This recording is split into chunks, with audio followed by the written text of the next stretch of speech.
OK, let's mix it up a little bit. I'm going to do things the opposite way around from what I normally do because I want to make a point. And I'll start off with the Asian indices, which, quite frankly, they're interesting. We've got the Kospi down 1%. We've got the Hang Seng down by a similar margin. Nikkei mildly in positive territory. Shanghai Composite flat as well. The point I want to make is a little bit later on. So let's have a look at the treasuries as well, first of all, and see where they are trading at the moment. 3.59. So the yield picking up a little bit. That's part of the story that Jeff gave you from the ISM data in the headlines. And I'll take a look at the US dollar crosses as well. Again, I guess the dollar's on the front foot, given the fact that the 10-year is also picking up on the yield. And we know that the dollar index put on 0.7% yesterday, hence the pound. Oh, God, that's annoying, isn't it? Flirting with flat, green and red.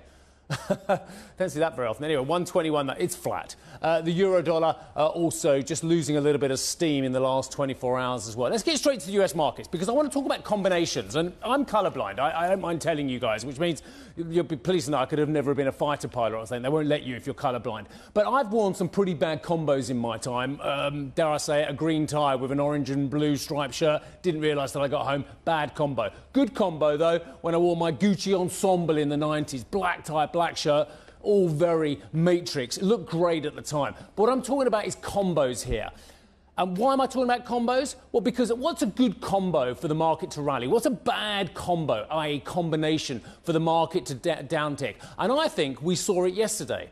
And I don't think it's just about the ISM services data. It was fine. There was nothing stark about the ISM services. It was OK. There certainly wasn't 500 points off on the Dow about it as well. I think we had a combination of the top down, bottom up, just didn't look right. And I'll explain a little bit more what I mean in a moment. But I'll first of all take a look at the technology stocks. But just think about combinations that get the market to a certain destination. So the tech stocks across the board fell. Tesla, this one is pretty much about concerns about the Shanghai factory as well and what was going on there. Their Salesforce isn't on there. That one fell as well. That was about another CEO, the boss of Slack, leaving the group a couple of years after the acquisition. But as you can see, across the board, the market didn't like the combination it saw.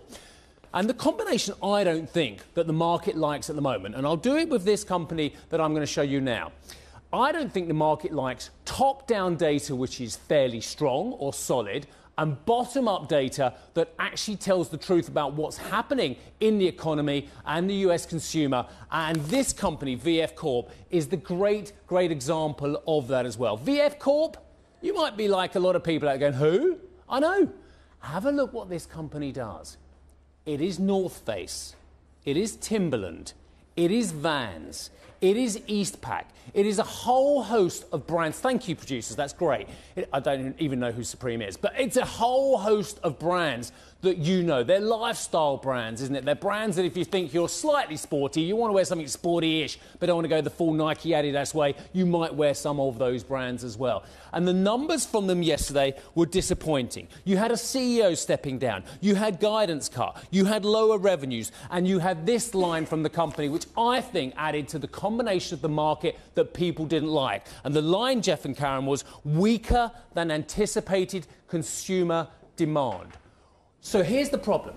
When you get top-down data, which is solid, which endorses the fact that the Fed is continuing to raise rates, but you get bottom-up, i.e. the companies everyone wants to buy, these kind of companies, they're related to the consumer, they'll be fine, telling you that there are earnings problems out there. I think that is the worst combination for the market. Not quite as bad as my green tie and orange and blue striped shirt, though. Well, that's pretty bad, I must be honest. The beauty of colourblind, you can wear what you like. Yeah, absolutely. Unless it's Christmas. Unless it's a perfect combination. Look, difficult to disagree with you because you've got a timing issue here, effectively. That's what's going on. And all parts, all the cogs, it's like a gearbox. All the cogs move at different speeds, but they work in unison, and that's the gearbox.